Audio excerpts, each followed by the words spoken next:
Welcome back to PopCon, everybody. Thanks for joining us for another weekend Pop Conversation. I'm your Generation 1 host, Victor. Once again, joined by Thomas from Thomas Goes Nostalgic. I hope you have been to his channel. Hey, Thomas, how's it going, buddy? Hey, how's it going? Doing great, and I think you and I both are excited to talk about this. We're going to explore our experience on a brand new attraction called Guardians of the Galaxy Cosmic Rewind. That's right. Yeah, so we both got an opportunity to do that. It is at Walt Disney World here in Florida, where we're both at. And so, yeah, we want to discuss that because that's got a lot of pop culture all about it. The whole thing is pretty pop culture related. Wouldn't you agree? Oh, yeah. Between the music and just the lore of the movie, absolutely. I love that he said that the lure of the movie, but truly the music as well, because that doesn't live just in Guardians movies, it's in our pop culture zeitgeist. So, you know, I'm made up of a lot of pop culture, and a lot of our pop culture is movies, entertainment, lifestyle events. Do you consider theme parks part of pop culture? Oh, yeah. I mean, and then you have so many theme parks that, you know, with Disney, it's all their own IP, but then you have parks like Universal, where before I even got to go, I remember watching like Universal Studio movies where they would show the attractions on a preview, and it would the slogan was always "Come ride the movies." Yeah. So I mean, it always tied in, no matter what. I love that also. When it was Universal Studios Florida, you know, "Come ride the movies" was awesome because you actually got to step into your favorite movie or TV show, which I love. Now, I don't think it was always that way. Like Disneyland, even when it opened in '55, it had some of its own IPs to generate, you know, interest and a connection with. But amusement parks didn't. I mean, when you think of Six Flags, they didn't always have that IP. So do you think theme parks and amusement parks were always part of pop culture, or did it kind of grow? I think it grew because then, like you said before about Six Flags, like they didn't always have that tie to Warner Brothers. But then you walk in, you were not going to meet Mickey Mouse, but you're definitely going to meet Bugs Bunny. Yeah, and then true. later on, you might be able to meet Batman or Robin or Superman. So I think they eventually took suit. The tie-ins that people get in the licenses, they do bring in a lot of the familiar characters or movies that we're all aware of. So I guess there is that tie. I never really considered them part of pop culture. A lot of people just go, you know, movies, TV shows, music, fashion, slang, events, but absolutely pop culture. I think Universal did it better originally, to be perfectly honest. It's my opinion that Universal had a catalog of movies and TV shows, especially in the 70s and 80s when their TV shows, Universal TV was huge. So I think that they really ramped up really well, like you said, about writing the movies. But every theme park has gone leaps and bounds. When Disney MGM Studios opened in Florida, they had to have MGM so that they could have a lot more content. But now they have plenty of their own, obviously, with Disney owning so many things. So that leads us to Guardians, of course, being a Marvel property. Disney owns Marvel, of course, having that in the theme park attraction. So yeah, to me, absolutely, theme parks are a part of the pop culture landscape, but a lot of people tend to forget. So what is some of your favorites pop culture kind of theme park experiences that aren't Disney? So some that I haven't experienced, but I know about, and it wasn't Disney, but it was at Disney. Of course, they had their Ninja Turtle show. Oh, and yes. I've never gotten to see that, but I knew it existed, and every now and then you'll see like photos of the costumes and the turtle van, which was repurposed later as the Toy Story Army van. So I guess not so much a Disney IP, but one at Disney. That was one of my favorites. Anything Batman at Six Flags, like that just got me. And the Batman Returns ride when that came out, the stunt show, I don't even think we really get new stunt shows anymore, but no. Yeah, Universal did. Yeah. But I think those are my two favorites. Probably the Turtle show that I've never seen, and the anything Batman IP related in Six Flags, especially the stunt show. Now, I got to see those turtles, by the way, and you're right. It was still in a period where I think that Disney company was trying to get these IPs to draw, and they knew it was a draw. They ended up getting Power Rangers as well. So two of your favorite IPs, I know that. Speaking of Batman, I'm sending you a picture, and I'm going to show everybody this picture. So take a look. This was on my way home from work the other day. So take a look in your messenger there. I couldn't believe this. On a car carrier with all regular cars, that is what I saw on Interstate 4. That had to be going to MegaCon. It must have. And now, oddly, it was going what is it? It was going through Orlando. That's eastbound. So oddly, because I know MegaCon is this week, and we're gonna have to talk about that next week. And I hope you guys like MegaCon out there or any comic convention. I think you and I need to talk about cosplay. What do you think? Yeah, let's do it. Let's do some comparisons. I'd love to see what people brought, because there's a lot of people who bring some great game to that and compare it to the real stuff. But we're here about Guardians, and we're getting to it, folks. We wrote it. We had a lot of fun. But I want to bring it real quick before we started. When I realized that theme parks were so much more than kind of a place for unnamed rides. So Universal Studios Hollywood, famous for its Universal Studios tour, has changed over the years. And back in the very early 80s, I took that tour, and it was actually same year that E.T. came out. Now, E.T. wasn't a ride, but the tour had a lot of hints about E.T., whether it was a spaceship in the background.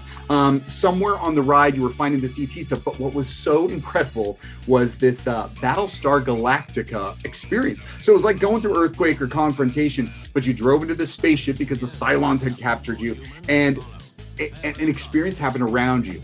It was amazing. So people who know Catastrophe Canyon at Disney's MGM Studios at the time, or have been on Universal Studios tour, know that Confrontation and Earthquake, it was just like that. Live actor, animatronics, laser effects. So I think at that point I was like, there's something super special about this. And that's when I realized there was these great tie-ins with Universal. Universal later invited the Transformers there, and even Masters of the Universe. So there's a lot of great connections. So I think a lot of people forget theme parks are a part of our pop culture world, aren't they? Yeah, and I'll kind of, like, when I was watching the video of the backlot tour for Universal, it reminded me of two things. Poseidon's Adventure, which is, I don't think it's there anymore, but that was definitely not on the scale of Battlestar Galactica. But I think when Disney tried to also catch that fire is when they did their own backlot tour, which was pretty cool. Not so much the tour, but if you participated in the show that was based around Pearl Harbor, where you can just go and ask, can I be part of the show? And then you got to be in the scene, which looked like that Battlestar Galactica with all the effects coming up, and this one had water and guns. To be able to do that as a guest was pretty nuts, and I don't think that'll ever happen again. No, I think gone are the days. I mean, for one, the way that they make movies and TV has changed so much, but at the same time, that interactive, that engagement at theme parks has totally changed. But too bad. But everybody should look at videos about the old studio tour and take a look. I'll show some visuals here, but believe me, that is what inspired me to collect my Cylon, which I showed on another episode, that I will be repairing on the cheap. All right, so let's get to it. We've both rode this. How many times have you ridden Cosmic Rewind? I did it twice. I rode it. Me too. Got to walk around and go right back in.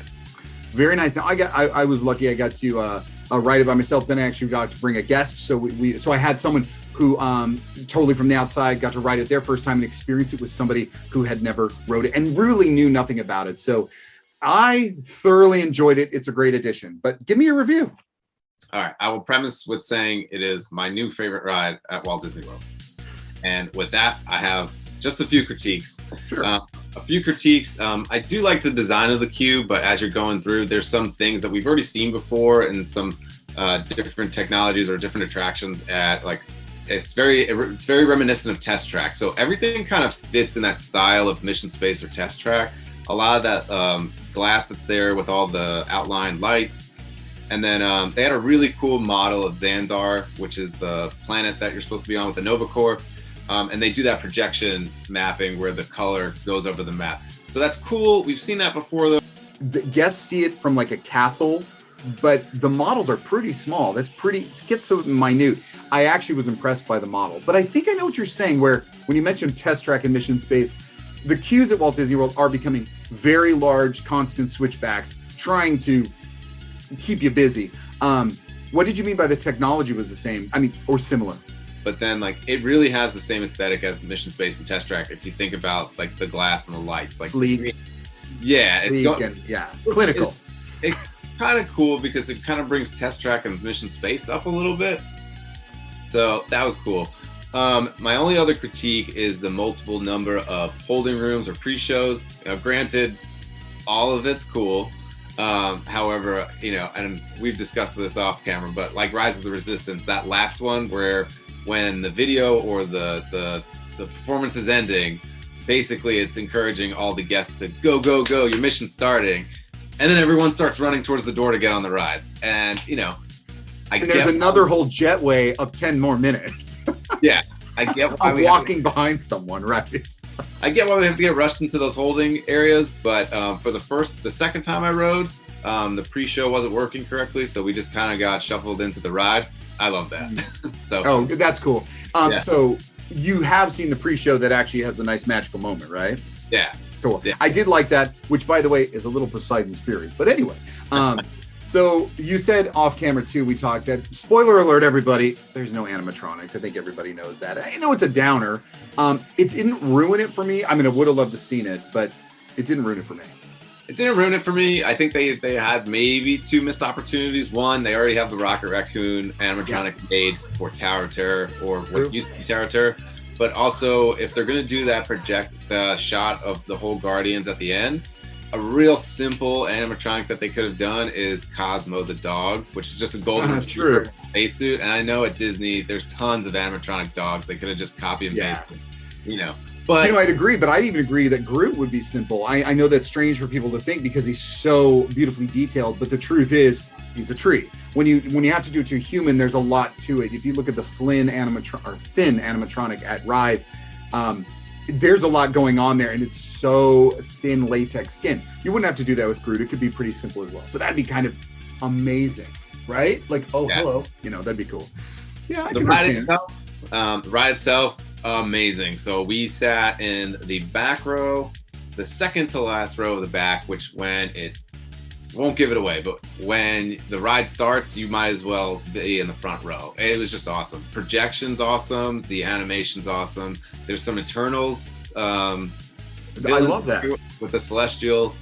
And then the whole thing, to me, I was smiling the whole time. My eyes were tearing. I didn't feel like a scary roller coaster, but it felt like a dance. Or like you're surfing. So like that's kind of my comparison of any other roller coaster. Like, you're not going to be terrified. You're going to just be happy and like jubilant that you're almost like dancing or surfing on this wave. Jubilant, how cool. That's a great word. Exuberant. I agree with you that it wasn't it didn't have a thrill of scary factor like Mako at SeaWorld does, but it was a giggler. I laughed constantly. I think I was just ear to ear having this great time, and I agree. The animation was awesome. I love that it brought in a Celestial from the movie Eternals, which a lot of people may not, it was popular and people did see it, but I think that connection is kind of a great opportunity that they took, so I loved it. But yeah, what's going on in the attraction blew me away.